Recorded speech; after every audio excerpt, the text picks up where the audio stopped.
tumawad ang driver ng Esso Nice bus sa kaanak ng mga nasawi at nasugatan bunsod ng aksidente kahapon. Sinampahan na ng reklamo ang driver na hanggang ngayon ay nagpapagaling pa rin sa ospital. Nakatutok si Steve Dailisan live mula sa Baguio City. Steve. Mel, pasado alas 5 kaninang hapon nang tuluyang maihain ang reklamong reckless imprudence resulting in multiple serious physical injuries at multiple homicide laban sa driver nitong Esso Nice bus matapos itong masangkot sa malagim na aksidente kahapon kung saan 42 ang nasawi. Itong driver, Mel, na tinutukoy natin ay kasalukuyan pa rin ginagamot sa Baguio General Hospital dahil sa mga tinamunyang bali at sugat sa katawan. Nakita at nakausap ng GMA News ang driver na si Romeo Subang habang nasa ICU ng Baguio General Hospital. Kahapon nakunan siya ng Philippine National Red Cross habang isinasagawa ang rescue and retrieval operations. Ayaw pa niyang humarap sa kamera kanina. Sa halip ang kanyang 2 buwang buntis na misis ang nakipag-usap sa amin. Takot na takot daw ang mister sa nangyaring trahedya. Alam daw nito ang pighati ng mga namatayan. Humingi raw sila ng kapatawaran sa mga biktima at mga pamilya kahit alam nilang mahirap silang mapatawad sa ngayon. Si Subang ay gwardyado na ngayon.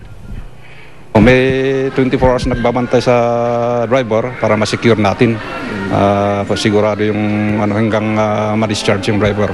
Kasi makakasuhan nga yung driver, hindi natin alam ang mga relatives ng mga victims. Kaya kailangan talaga mabantayan yung driver. Sa Baguio General Hospital rin, sa tabing pasilyo lang, nandun ang mga pasahero ni Subang na patuloy na ginagamot ang mga sugat, bali at pasa sa katawan. Hindi raw nila alam na buhay ang driver. Pong mensahe lang natin kasi yung driver din kasama niya ho dito sa hospital, naka-confine din. Anong mensahe niyo sa driver? Ang pagkakaalam niyo kung patay? Pasahero rin si Arnel Paras ng nahulog na Esso Nice bus. Ligtas na siya sa kapahamakan pero galit pa rin dahil namatay sa aksidente ang bayaw na si Janjan Di Malanta. Ano pong naaalala niyo bago mangyari yung aksidente? Sabi ng pwede, kung panik sa dito ko pa bilis ng sa ating ito lang tapos nung sobrang bilis pati ko hindi niya na kaitin ko nung pinag-usapan pagkaroon sa Sasagutin na raw ng kumpanya ng bus ang gastos sa ospital ng mga pasahero. 12,500 pesos daw para sa mga sugatan mula sa Unitrans Insurance. 60,000 pesos naman ang para sa mga namatayan. Mabilis daw itong makukuha basta't kumpleto ang requirements. Give us at least 1 to 2 days and then we will release the check. Wala ni isang Esso Nice bus ang bumiyahe ngayong araw. Bakante ang kanilang talyer. Ayon sa OIC ng bus company, takot daw para sa sariling buhay ang namamayani sa may-ari ng naaksidenteng bus na si Arsenio Mones. Pero nangako naman daw itong haharapin ng mga obligasyon sa mga biktima. Hindi rin naiahon ngayong araw ang bus mula sa bangin kaya naiwan pa rin doon ang kagamitan ng mga pasahero. Ipinauubayan na kasi ng pulisya sa may-ari ng bus ang pag-aahon dito. Mel, nasa kustodiya pa rin ng pulisya. Ito namang konduktor ng Esso Nice bus na si John Patrick Flores habang didesisyonan pa ng piskalya kung mapapasama siya doon sa asunto. Sa mga oras nito, Mel, meron pa rin 3 labi na hindi pa rin natutukoy yung kanilang pagkakakilanlan. 2 sa mga ito ay babae habang ang isa naman ay lalaki. Mananatili raw muna sila dito sa La Funeraria Paz habang wala pang kumukuha sa kanilang mga kaanak. Mel? Maraming salamat sa iyo, Steve Dailisan.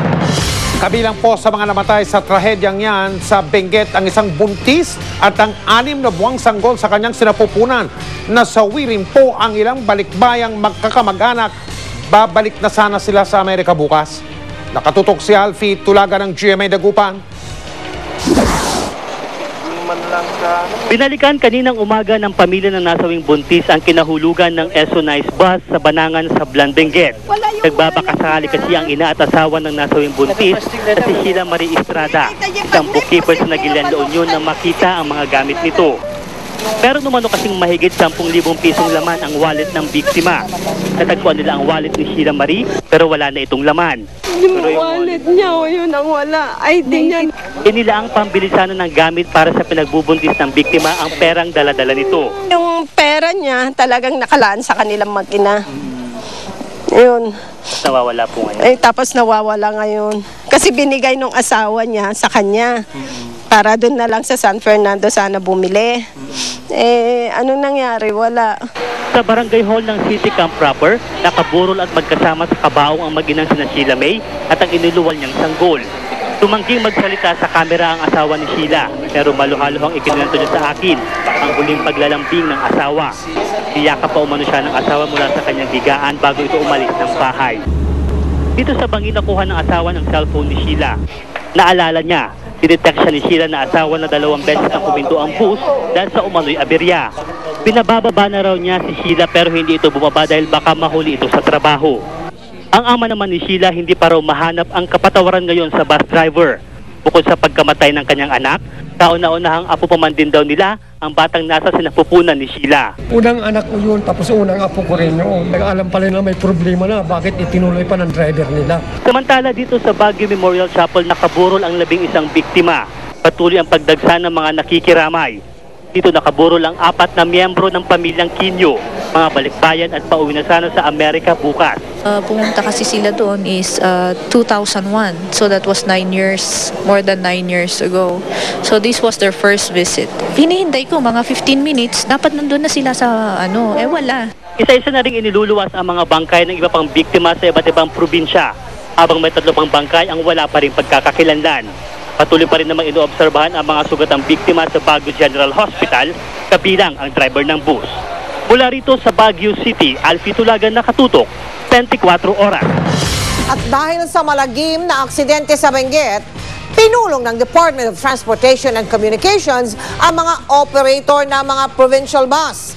Maghigpit na raw ang DOTC sa kanila para maiwasan ang trahedya sa kalsada. Nakatutok si Julio Segovia.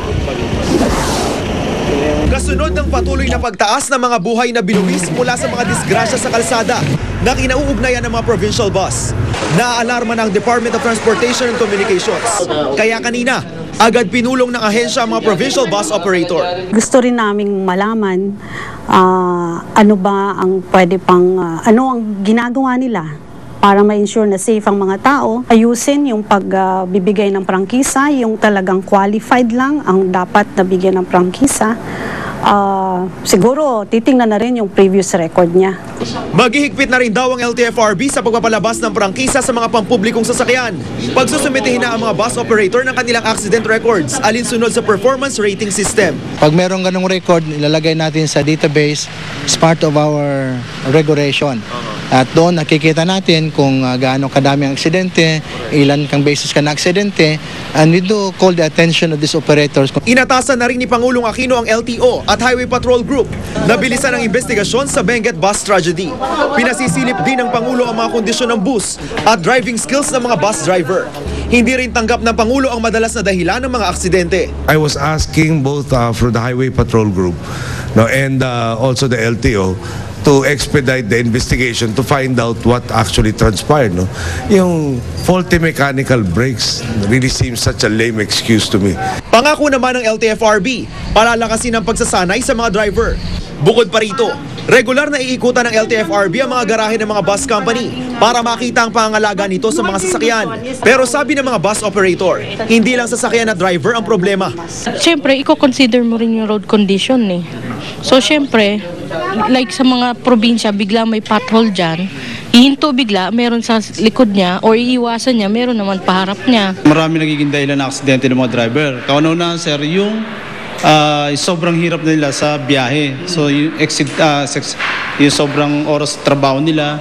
Then, yung road condition, then weather condition. Dahil sa malagim na aksidente sa Benguet, kasalukuyang nasa ilalim ng isang buwang preventive suspension ng 4 na bus ng SONICE Bus Transport Service. Pero posible raw mapalawig o di kay mapaigsi ang suspensyon. Depende sa magiging resulta ng investigasyon ng DOTC sa Cordillera Administrative Region sa Lunes. Julio Segovia, nakatutok, 24 oras. Nakipaghabulan sa mga pulis ang isang inihinalang carnapper. Nang malapit na siyang abutan, tumalon siya sa isang sapa o creek, pero huli pa rin siya. Nakatutok si Jay Tarukwag mula sa lungsod ng Makati. Jay, ano nangyari? Mike, hindi nga tinantanan ng mga miyembro operatiba ng Highway Patrol Group ang isang carnapping suspect hanggang sa masakote nila ito. Alas 12:30 ng hapon nang mamataan ng kagawad ng PNP Highway Patrol Group ang isang silver na Honda Civic na anilay may peking nakakabit na plaka na NOO627 sa Kalayaan Avenue, Makati City. Nang lapitan ng HPG, agad daw humarurot papalayo ang sasakyan. Hinabol ito ng HPG sa may lugar ng Rockwell hanggang makarating ng EDSA.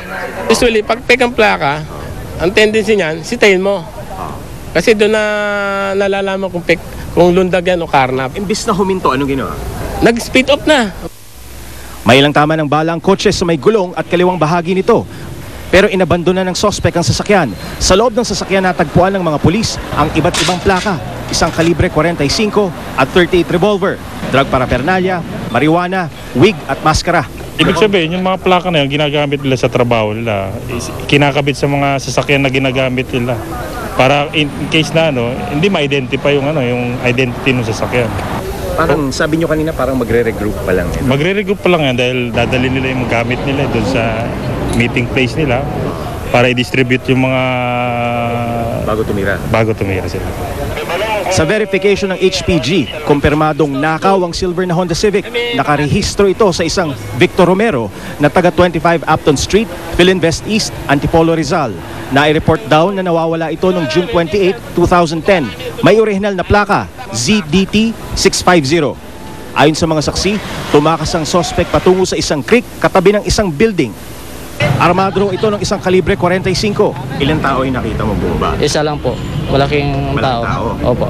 Tapos may hawak na 45. Kinuha niya sa bewang niya. Tapos saan tumakbo? Doon po.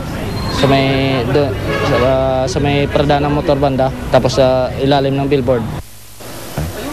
Makalipas ang mahigit kalahating oras, nasa kote ang suspect. Lumapit ka rito! Umar! Kami na ito! Usasan nyo kagad dyan! Lapit! Lapit! Ram, hawak mo, Ram, ha? Lapit ka rito! Dinala ito sa Makati PNP at kinilalang si Danilo Benavides Herrera. May kaso pa raw itong karnaping, robbery at assault sa Makati. Sabit din daw ito sa drugs at nakipaghabulan na rin sa pulis nito lamang Pebrero, pero nakakalaya dahil nakapagpiyansa. Mike, maliban sa kinakaharap na kaso ni Herrera na karnaping, malaking posibilidad na imbestigahan din ito sa iba pang kaso dahil sa mga ebidensyang nasamsam sa loob ng silver na Civic gaya ng droga. Mike? Paano yan, Jay? Yung mga kaso niya, pwede siya magpiyansa na naman at makalaya na naman? Gano'n ba yun? Pero Mike, may natagpuan na droga dun sa loob ng Civic. So, imbestigahan pa ng mga operatiba kung meron pang ibang kaso maliban sa karnaping ang pwedeng isampa dito kay Herrera.